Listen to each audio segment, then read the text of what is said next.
Hello guys, magandang gabi.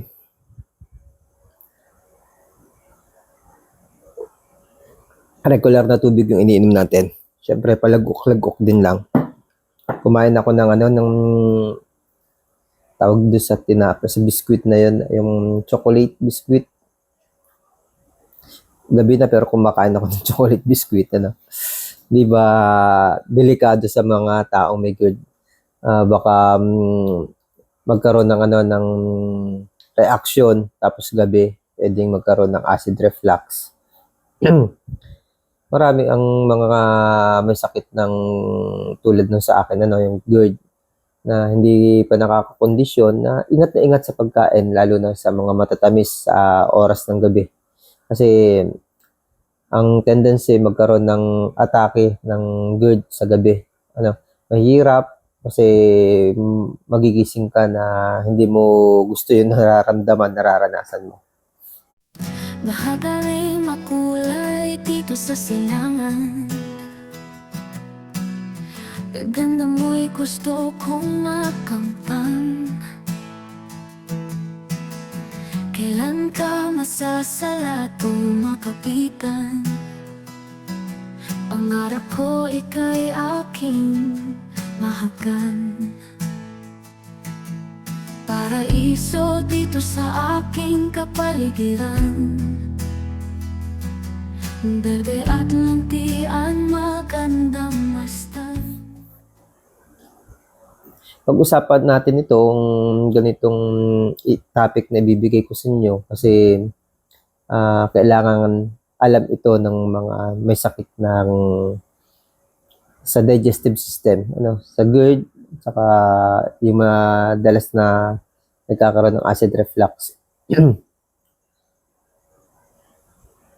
Nabanggit ko na rin naman to sa mga dating vlog ko, siguro mga 2 taon, 3 taon na nakakaraan. Yung ingat sa pag-inom ng gamot.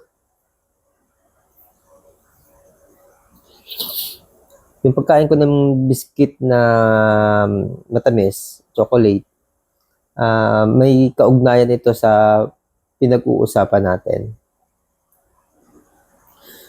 Ang kadalasan na nakukwento ko na sa inyo ngayon, dahil pagka may trigger na nangyayari sa buhay ko, ang ginagawa ko, prevention.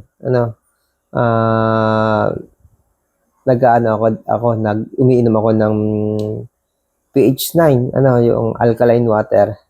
Ang dahilan ng pag-inom ng alkaline water para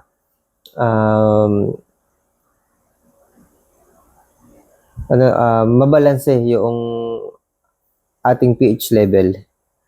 Yung acid natin at saka yung ating alkaline dapat balanse. Kasi kapag tumataas yung acid natin, nag-acidic tayo, maraming mga sakit ang pumapasok sa atin. Nanghihina ang ating katawan. Kaya kailangan talaga balanse ang pH, ang pH level. Yun yung dahilan kung bakit may intervention ako lagi na umiinom ako ng pH 9. Kahit hindi ako na-acid, umiinom ako ng pH 9. Pero may problema sa ganung pamamaraan kapag hindi mo alam. Kaya itong vlog na to,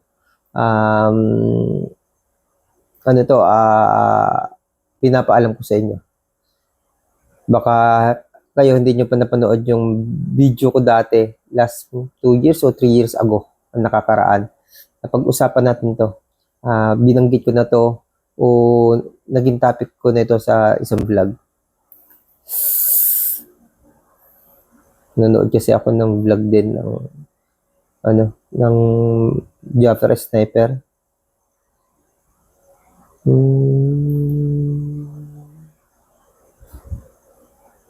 Yan.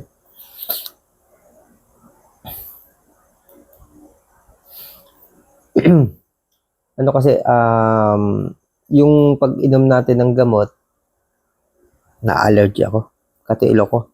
Yung pag-inom natin ng gamot, kalimitan ay antacid Ano, kalimitan sa iniinom natin gamot antacid, ang tendency pababain yung acid, ano,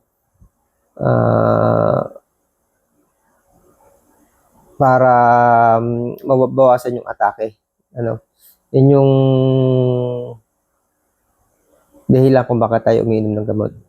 Ang problema natin minsan, hindi natin alam yung ano, yung halos magkaparehas yung ano yung pakiramdam ng acidic at saka yung low acid. Baka napakinggan nyo na ito sa mga vlog ko dati. Ano? Uulitin ko o i-remind ko lang ulit kayo sa mga nakapanood ng mga vlog ko tungkol dito. Meron tayong tinatawag na low acid at saka hyperacidity. Hyperacidity ang kailangan natin mapigilan yung acid. Yan na pumapasok yung pag-inom natin ng gamot. Pag-inom natin ng gamot sa antacid, ano. Maraming mga gamot na ano na ginagamit natin. Ang karaniwan na yung Premel S, ano, antacid yan, yung Gaviscon, ano ba ba? Yun yung mga sample, ano, yung mga sample ng gamot. Yun nga, sinabi ko, ang problema natin minsan, hindi natin alam minsan kung ano yung umaatake sa atin. Kung hyperacidity ba tayo o low acid na.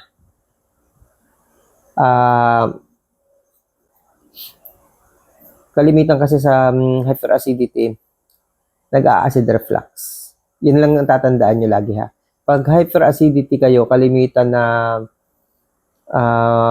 reaction ng ating katawan ay acid reflux. Kung merong iba, kaparehas na ito ng low acid din. Ano? Nagdidighay tayo, umuuto tayo. Ano na to? Second, ano to? Tawag ito, reaction na ng katawan natin. Ano? Ang unang reaction talaga, ang pagkakaiba ng dalawa, acid reflux. Ano? Yan ay hyperacidity. Ang low acid, bloated. Although nagbo-bloated din yung hyperacidity. Ano, kapag nagtagal nagbo-bloated din siya.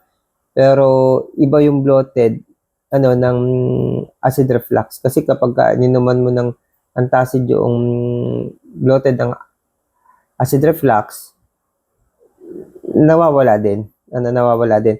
Pero kapag yung bloated ng low acid ininuman mo ng antacid hindi nawawala yung ano para kang hinahangin sa ulo, ganun. Parang nawawalan ka ng lakas. Kasi nga lalo mo pang pinigilan yung acid. Ang nangyayari yung kabag mo sa tiyan mas dumadami, mas lumalala. Kaya ganun, alas minsan ayaw mo nang hindi ka makatayo. Yun nga, inaabot ka tuloy ng panic attack. Kasi sa halip na matunay yung pagkain, napiperment yung pagkain. Alam naman natin, pag ang isang pagkain dinaan sa fermentation, active yung mga bakterya. Yung bakterya, tuwang-tuwa. Kasi mababa nga yung acid, ang gagawin ng bakterya, lalabas, magmumultiply ang bacteria pa naman, ang lakas dumami. Ano? Yan yung dahilan minsan kung bakit nagkakaroon ng H. pylori. Ano? At dahilan din niya kung bakit nagkakaroon ng ulcer. Ano? Sabi nga ni ang tawag daw natin ulcer, pero ang totoong bigkas daw niyan ulcer.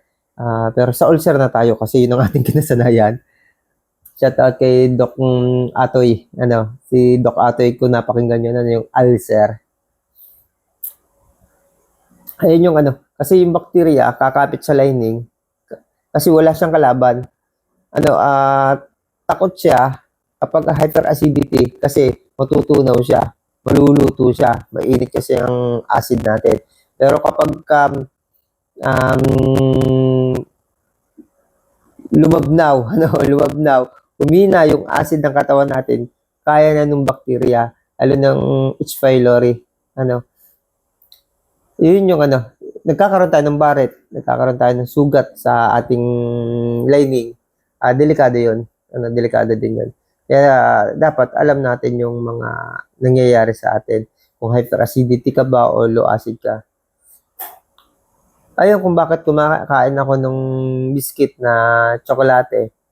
Kasi nga, napadami yung inom ko nung pH 9. Tapos, kasi madami akong ginawa, stress na stress ako, na overfatigue ako sa ginawa ko doon sa garden at saka dito sa paligid, may mga lininis ako, may mga mabibigat, may mga pinutol ako, may mga binuhat ako, na hindi ko naman karaniwang ginagawa kasi nga nag-oopisina ako, na overfatigue ako. Yung overfatigue na para akong nahihilo sa ang ulo ko, umakit yung acid, body reaction. Sabi ko naman sa inyo, hindi dahilan ng magaling ka na sa GERD, hindi ka na magkaka-acid. Tao tayo, magkakaroon ng reaksyon ng ating katawan sa mga ginagawa natin o sa anumang pinapasok ng katawan natin. Nagkakaroon yan ng reaksyon. Pero syempre, dahil nga alam na natin yung gagawin natin, nagkakaroon tayo ng intervention. Doon sa intervention na ginawa ko, dahil yung reaction niya sa katawan ko kahapon, sobrang lakas. Lakas. Ramdam ko dito, init. Dito, ang init, umakyat, sumakit niya yung ulo ko. Sobrang sakit ng ulo ko. Habang pawisan-pawisan, hindi naman ako agad makaligo kasi pawisan-pawisan ako para makapagpahinga. Nakaupo lang ako doon sa hindi naman ako nawalan din ng gamot na kahit pa sabihin natin hindi natin na iinom minsan dahil hindi naman natin kailangan, pero dala yan sa intervention, dala yan sa pag-iingat. Lagi tayong may stock. Kasi nga, chronic ang sakit na GERD. Pag sinabing chronic, anytime, pwedeng umatake. Pero, kontrolado. Kontrolado natin. Kasi nga, okay naman tayo. Yung taas ng ko, ininom ko ng pH 9, tapos sinabayan ko ng antacid. Wala isang oras. Nawala na, okay na. Nag-okay na. Hindi na lang ako nagtuloy doon sa mga ginagawa ko kasi baka tumaas ulit yung acid. Pero bumaba talaga, nag-okay na siya. Ang dami na akong regular na gawain na marami akong nagawa. Kasi okay na naman. Yun, kanina, naramdaman ko parang kinakabag ako. Siguro, yung reaksyon naman ng digestive system doon sa gamot at saka doon sa pH 9, kasi level nga yung pH, tapos ininom ko pa ng gamot, bumaba maigi yung aking acid at tumaas yung aking alkaline. Kaya para doon sa mga umiinom ng nakita ko kasi din yan sa Facebook group na ang daming umiinom. Ingat din po kayo ha. Hindi yan pangkaraniwang tubig po. Yan po ay pH 9. Pabababa po yan ng acid. Para maging maintain po ang ating level ng pH. Kaya dumidigay ako dahil yung pagkakaakain ko ng tsokolate. Normal yan. Ibig sabihin, yung kabag nawawala. Itinataas ulit niya yung acid. Yun nga lang, talagang walang pagkusa yung katawan ko. Kasi nga, meron akong GERD. Ako na mismo yung gagawa para pababain yung acid, para pataasin yung acid. Ganun yung ginagawa natin. Nakasanayan ko na rin. Yun yung ginawa ko ngayon. Kumain ako ng matamis kasi tsaka mamantika para itaas yung acid. Kasi iba din yung pakaramdam mo, yung tsaka ramdam na ramdam mo at tsaka naririnig mo yung kulo ng tiyan mo kahit kumakain ka. Kahit kumain ka na kumain, naririnig mo kumukulo yung tiyan mo. Parang nagmumultiply yung hangin, dumadami. Kasi kahit anong gawin natin, mayroong bakterya ang ating tiyan. Isa yan sa pinakamaraming bakterya sa parte ng katawan natin ng ating tiyan kasi imbakan niya ng pagkain. Ramdam na ramdam ko na nagpiferment yung mga pagkain sa loob ng tiyan. Ginawa ko, umano ako ng matamis para yung acid lumabas. Kaya ramdam ko na dito, medyo may ano na, may anong masasabi, may init na yung lalamunan ko. Ibig sabihin, ano na yung acid, nagpa-function na. Yun, ganun lang. Ganun. Hila, tulak. Parang ano parang nag-aalalay ng mga anak. Full push yung papalaki. Ganun din yung katawan natin kapag kami mga ganitong tayong problema. Kailangan natin, tulad ng GERD, kailangan natin na ibaba yung acid, i-level sa ating pH, sa ating alkaline. O kaya naman, itaas naman yung acid kasi tumataas naman yung alkaline, i-level. Kailangan talaga nasa level. Hindi po pwede ang isaw dyan mataas kasi may problema. Hindi siya magiging normal sa ating kalusugan. Yun yung gusto kong i-share ulit sa inyo, mga kaibigan. Ingatan natin yung ginagawa natin. Kailangan maialam tayo. Kasi kung wala tayong alam, kung hindi tayo na-orient sa mga bagay na ganito, tuloy-tuloy tayong mahirapan. Saka, tuloy-tuloy tayong matatakot. Kasi, ang hirap ata nung may sakit na GERD. Kaya kung wala kang alam sa mga nangyayari sa'yo, o doon sa mga gagawin mo, hindi na lang tayo matatapos sa pagpunta sa hospital, sa emergency, pero pagdating doon, papauwiin tayo. Kailangan talaga mag-research ka. Kaya manood ka ng mga vlog ng katulad namin na nagkaroon ng sakit na ganito. Katulad namin na nakokontrol na yung ganitong uri ng sakit dahil marami na kami napagdaanan. Dahil sa haba ng panahon na dinaanan namin ito, marami na rin kaming natutunan. At ang isa pa, doon sa mga taong katulad ko na may hilig magtanong, may hilig mag-research, maraming natututunan. Hindi pa pwede yung kaalaman lang ng iba. Ano ang gagawin mo? Yung aasa ka sa doktor, siyempre ang gagawin ng doktor, bibigyan ng gamot.